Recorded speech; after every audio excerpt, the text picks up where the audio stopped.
Zoology का अपन बोल सकते हैं जो चैप्टर है cell the unit of life, वो स्टार्ट करने वाले हैं। तो सबसे पहले बात करेंगे सेल क्या होती है, व्हाट इज सेल।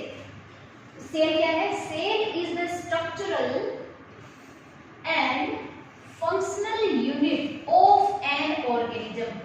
किसी भी ऑर्गेनिज्म की स्ट्रक्चरल मीन्स संरचनात्मक एंड फंक्शनल मीन्स क्रियात्मक इकाई है। तो इसके अलावा इसको अपन बोल सकते हैं स्मॉलेस्ट यूनिट ऑफ लाइफ। तो किसी भी एनिमल की या किसी भी प्लांट की जो लिविंग थिंग है, उनकी छोटी से छोटी यूनिट जो होती है, छोटी से छोटी इकाई होती है, उसको सेल बोलते हैं। तो सेल को स्ट्रक्चरल और फंक्शनल क्यों बोला है, ये समझने के लिए अपन बात करेंगे। सबसे पहले जैसे मान लो ये कोई सेल है, ठीक है, इस सेल में मल्टीपल डिविजन्स होते हैं, तो क्या बनती है? ग्रुप ऑफ सेल्स बनती है। ये एक सिंगल सेल है, इसमें मल्टीपल डिविजन्स होंगे तो बनेगी ग्रुप ऑफ सेल्स। इन ग्रुप ऑफ सेल्स को हम बोलेंगे टिश्यू, ठीक है। ग्रुप ऑफ टिश्यूज मिलके क्या बनाएंगे? ऑर्गन्स, जिनको अपन बोलते हैं अंग। और ग्रुप ऑफ ऑर्गन मिलके क्या बनाते हैं? Organ system. ऑर्गन सिस्टम से क्या बनता है? एक कंप्लीट ऑर्गेनिज्म या कंप्लीट बॉडी, एनिमल की या प्लांट की। और ग्रुप ऑफ ऑर्गेनिजम्स मिलके बनाते हैं पॉपुलेशन। तो क्या हुआ? एक सिंगल सेल थी, एक छोटी सी यूनिट थी, एक सिंगल कोशिका थी, स्मॉल यूनिट थी, जिसने क्या किया? एक कंप्लीट ऑर्गेनिज्म बना दिया। यानी एक सेल ने मल्टीपल सेल्स बनाई तो बहुत सारे टिश्यूज मिले, मल्टीपल सेल्स को टिश्यू बोला, ग्रुप ऑफ सेल्स को ये टिश्यूज ने मिलकर ऑर्गन्स बना दिए, ऑर्गन्स ने मिलकर ऑर्गन सिस्टम बना दिए, इन्होंने मिलकर ऑर्गेनिज्म बना दिए, और इन्होंने मिलकर इसने ग्रुप ऑफ ऑर्गेनिजम्स को अपन क्या बोलेंगे? पॉपुलेशन। तो एक छोटी सी सेल, छोटी से छोटी यूनिट है, जिसने पूरा कंप्लीट ऑर्गेनिज्म यानी पूरा एक ढांचा बना दिया पूरी बॉडी का। तो देखो अब ये सेल है, तो यहाँ ये जो डेवलपमेंट हो रहा है ऑर्गेनिज्म का, ये एक सिंगल सेल से हो रहा है। अब देखो सिंगल सेल से हो रहा है तो अपन बात कर सकते हैं कि ये जो सिंगल सेल है, इसको अपन क्या बोल सकते हैं? इस सिंगल सेल को क्या अपन बिल्डिंग ब्लॉक बोल सकते हैं? सिंगल सेल को बिल्डिंग ब्लॉक मीन्स ईंट। जैसे स्टार्टिंग में क्या होता है, जैसे मकान बनाते हैं, एक अपन को बिल्डिंग बनानी है तो सबसे पहले अपन क्या करते हैं? एक नींव बनाते हैं। मकान जब बिल्डिंग बनाएंगे तो उसकी सबसे पहले नींव बनाएंगे। तो जैसे मकान के लिए नींव बनती है, वैसे ही ऑर्गेनिज्म बनाने के लिए एक सिंगल सेल चाहिए अपन को, तो वही सेल पूरा ऑर्गेनिज्म बना देगी। तो सेम वैसा ही है कि जैसे मकान बनाया, बिल्डिंग बनाई, तो एक ऑर्गेनिज्म है, एक सबसे पहले नींव बनाई तो उसमें एक ईंट लगाई, ठीक है। अब एक ईंट के पास दूसरी लगाई, तीसरी लगाई, इस प्रकार एक सबसे पहले एक दीवार बनी, वैसे ही दूसरी दीवार बनाई। ग्रुप ऑफ जो ब्लॉक्स है या जो ईंटें हैं उनको मिला के एक पूरा ढांचा तैयार कर दिया मकान का। इस प्रकार एक मकान बना, एक रूम बनाया, फिर दूसरा बनाया, तीसरा बनाया, इस तरीके से एक ईंट से स्टार्ट करके पूरी की पूरी बिल्डिंग बना दी। तो अपन इस सिंगल सेल को क्या बोल सकते हैं? बिल्डिंग ब्लॉक भी बोल सकते हैं बॉडी का। बिल्डिंग ब्लॉक भी इसको बोला जा सकता है, ठीक है।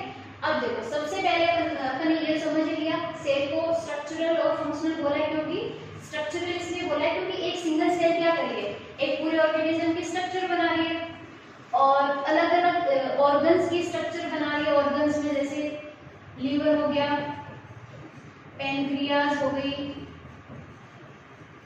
पेनक्रियास के अलावा स्टमक हो गया, इस तरीके से लंग्स हो गए, इस तरीके से बहुत सारे ऑर्गन्स बना रही है, टिश्यूज मिलकर क्या ऑर्गन्स बना रही है। अलग अलग ऑर्गन अलग अलग सिस्टम बनाएंगे, जैसे ऑर्गन्स मिलकर क्या बना रहे हैं?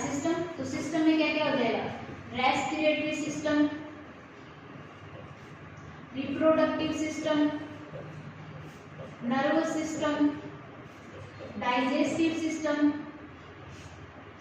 Excretory system. ऑर्गन्स ने मिलकर क्या बनाया? सिस्टम।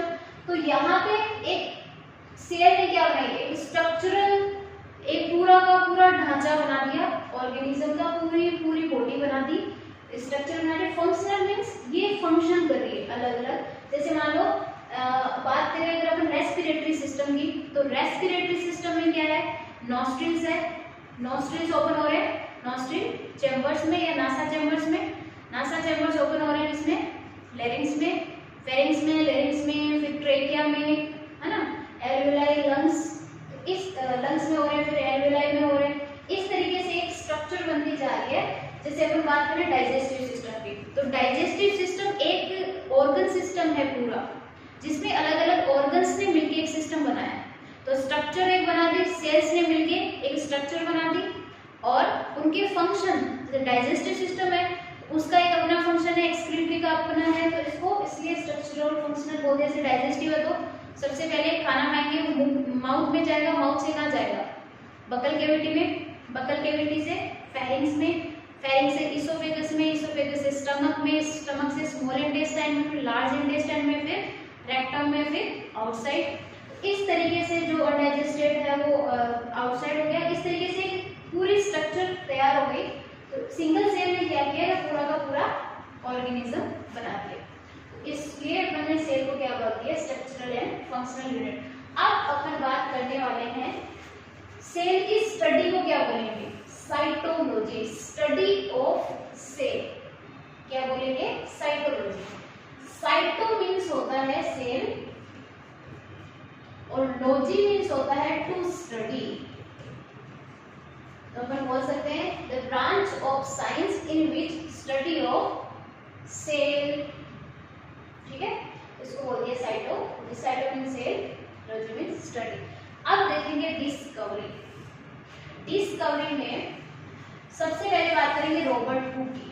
रॉबर्ट हुक ने 1665 में सबसे पहले सेल के बारे में बताया था। यानी पहले, सबसे पहले सेल क्या होती है, कोई सेल जैसा कुछ होता भी है क्या, ये किसने बताया था? रॉबर्ट हुक ने वो बताया था। इसलिए अपन रॉबर्ट हुक को फादर ऑफ साइटोलॉजी भी बोलते हैं। ठीक है, तो रॉबर्ट हुक ने क्या किया था? डेड सेल्स की स्टडी करी थी। डेड सेल्स की मतलब इन्होंने किया था कि कॉर्क सेल्स ली। सबसे पहले इन्होंने क्या किया? कॉर्क सेल्स ली। कॉर्क सेल्स में जो छाल होती है, कोई प्लांट है, प्लांट के ऊपर जो हार्ड स्ट्रक्चर है, वहां से इन्होंने कॉर्क सेल ली। इसका एक माइन्यूट सेक्शन काटा, माइन्यूट सेक्शन कट किया। इसका माइन्यूट सेक्शन काटने के बाद इसको माइक्रोस्कोप के नीचे रखा, और जब इन्होंने देखा, इनको माइक्रोस्कोप के नीचे इस तरीके से कुछ स्ट्रक्चर्स दिखाई दिए, ऐसे, जो देखने में बिल्कुल कैसी लग रही है? मधुमक्खी के छत्ते के समान कुछ संरचना इनको दिखाई दी। कैसी है ये? मधुमक्खी के छत्ते के समान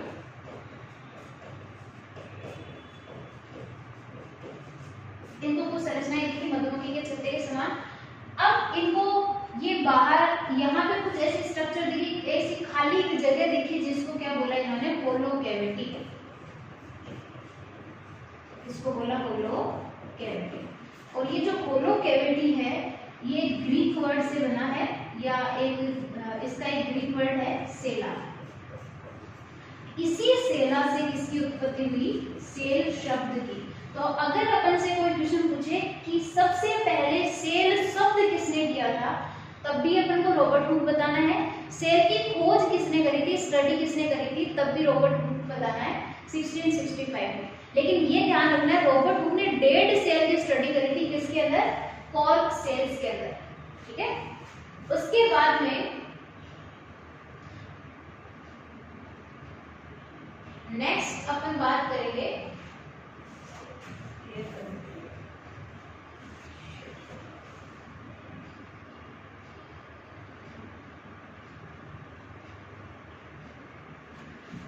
डेड सेल की स्टडी होगी, किसने करी? रॉबर्ट हुक ने। अब देखो नेक्स्ट साइंटिस्ट है Anton von Leeuwenhoek. Anton von Leeuwenhoek 1674 इन्होंने स्टडी करी थी किसकी, लिविंग सेल्स की। तो अगर डेड सेल का पूछे तब तो रॉबर्ट हुक है, और लिविंग सेल के बारे में अगर पूछे तो कौन है, एंटोन वॉन ल्यूवेनहॉक। इन्होंने क्या किया था, इन्होंने अपनी खुद की माइक्रोस्कोप बनाई और इन्होंने कांच की स्लाइड ली। कांच की स्लाइड मीन्स एक कांच की बनी हुई पट्टी जैसे स्ट्रक्चर होती है, संरचना होती है। तो कांच की स्लाइड ली और इसके ऊपर एक ड्रॉप डाली इन्होंने पानी की। अब इन्होंने जब माइक्रोस्कोप में देखा तो इनको कुछ ऐसे छोटे छोटे माइक्रो ऑर्गेनिज्म दिखे, छोटे छोटे माइक्रो ऑर्गेनिज्म दिखे जो मूवमेंट कर रहे थे। तो इन्होंने इन माइक्रो ऑर्गेनिजम्स को क्या नाम दे दिया,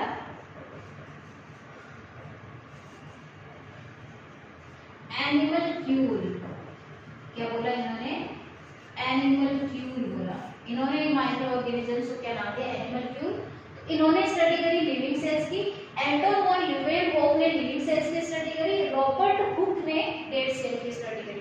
तो सबसे पहले पूछा जाए नाम किसने दिया, या फिर अगर पूछे कि स्टडी किसने करी, तो सबसे पहले रॉबर्ट हुक ही आएगा, चाहे वो डेड सेल हो या तो डेड सेल में स्टडी करी थी रॉबर्ट। ठीक है, अब नेक्स्ट अपन बात करेंगे सेल थ्योरी की। ठीक है, सेल थ्योरी तीन साइंटिस्ट की बात करेंगे। स्लीडन जिन्होंने 1838, स्वान 1839, रुडोल्फ विर्चो 1855। सबसे पहले अपन बात करेंगे स्लीडन की। स्लीडन क्या है, एक बॉटनिस्ट है। बॉटनिस्ट है मींस इन्होंने कौन से सेल को ऑब्जर्व किया था, प्लांट सेल को ऑब्जर्व किया। जब इन्होंने स्टडी करी तो इन्होंने ऑब्जर्व किया कि एक सेल है जिसमें दो वॉल्स प्रेजेंट इस तरीके से। तो आउटर जो बाहर वाली वॉल थी उसको इन्होंने बोला सेल वॉल, और अंदर वाली को इन्होंने बोला सेल मेम्ब्रेन या प्लाज्मा मेम्ब्रेन। सेल मेम्ब्रेन एक फ्लेक्सिबल स्ट्रक्चर, और ये है, ये हार्ड स्ट्रॉन्ग स्ट्रक्चर है जो प्रोटेक्ट करके रखती है इसको। तो प्लांट सेल की स्टडी या प्लांट सेल को ऑब्जर्व किया था स्लीडन ने 1838 में। ये एक बॉटनिस्ट है। प्लांट सेल में इन्होंने सेल मेम्ब्रेन और सेल वॉल देखी थी। फिर आते हैं स्वान, ये जूलॉजिस्ट है। जूलॉजिस्ट है तो इन्होंने किसकी स्टडी करी थी, एनिमल सेल की। अब इनको इस सेल में क्या दिखा, केवल एक ही सेल दिखी जिसको इन्होंने क्या बोला, सेल मेम्ब्रेन। इसको इन्होंने बोल दिया सेल मेम्ब्रेन। तीसरे साइंटिस्ट है रुडोल्फ विर्चो। रुडोल्फ विर्चो ने क्या बोला था कि जो सेल्स है वो कहां से बनती है, कहां से अराइज होती है, प्री एग्जिस्टिंग सेल से, यानी पहले से अगर कोई सेल है तो उससे नई सेल बनेगी। ये इन्होंने बताया था रुडोल्फ विर्चो ने। इन्होंने एक लाइन दी थी जो मोस्ट इंपॉर्टेंट है, ओमनी सेलुला ई सेलुला, जिसका मीनिंग होता है sales comes from pre existing cells. तो सेल्स है वो किससे आती है, प्री एग्जिस्टिंग सेल से आती है। तो ये बताया था किसने, रुडोल्फ विर्चो ने।